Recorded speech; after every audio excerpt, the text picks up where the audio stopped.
விஸ்வகர்மா சமுதாயத்துக்குன்னு ஒரு 4 அறிக்கை.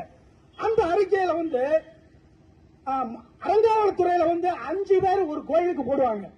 அதுல வந்து ஒரு நபர் வந்து விஸ்வகர்மா சமுதாயத்தை சார்ந்தவர்னு சொல்றாங்க. அதுல அவங்களுடைய அறிக்கையில இருக்குங்க. ஆனா அதை சார்ந்த அந்த துறை அமைச்சர்கிட்ட போய் கேட்டா இந்த இந்த அறிக்கையை எப்படி போட்டாங்கன்னு தெரியலங்கிறாருங்க. அவர் எப்படிங்க அந்த துறைக்கு அமைச்சரா வந்தாரு? ஏங்க, ஒரு துறையோட நிர்வாகமே தெரியாத ஒரு அமைச்சர் எப்படிங்க அறநிலையத்துறைக்கு அமைச்சர் ஆக முடியும்? இதெல்லாம் வந்துங்க காலத்தின் கேடுங்க, காலத்தின் கேடு. ஒரு அமைச்சரா இருக்கக்கூடியவரு அந்த துறையை சார்ந்தவராக இருக்கணும்.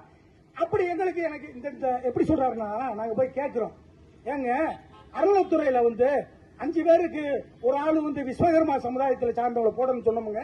நீங்க தானுங்க தேர்தல் அறிக்கையில கொடுத்தீங்க. இன்னைக்கு எல்லா இடத்துலயும் வேட்டு சமுதாயத்தையே போடுறீங்க, உங்க கட்சிக்காரங்களா போடுறீங்களங்க.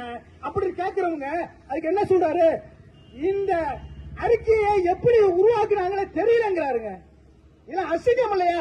ஒரு ஆளுங்கட்சி தமிழகத்தில் ஆளக்கூடிய அரசு அசிங்கப்படணுங்க.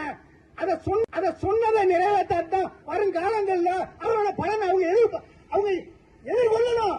இனிமே வந்து விஸ்வகர்மா சமுதாயம் எங்களுக்கு அரசியலையும் அங்கீகாரத்திலும் பங்கு கொடுக்கலைன்னா நாங்க ஓட்டே போட மாட்டோமுங்க.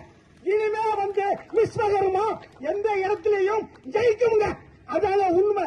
இனிமே யாருக்கு பின்னாடி போக மாட்டோம். எங்களை நம்பி வந்தவங்கள நாங்க வந்து உயர வைப்போம்.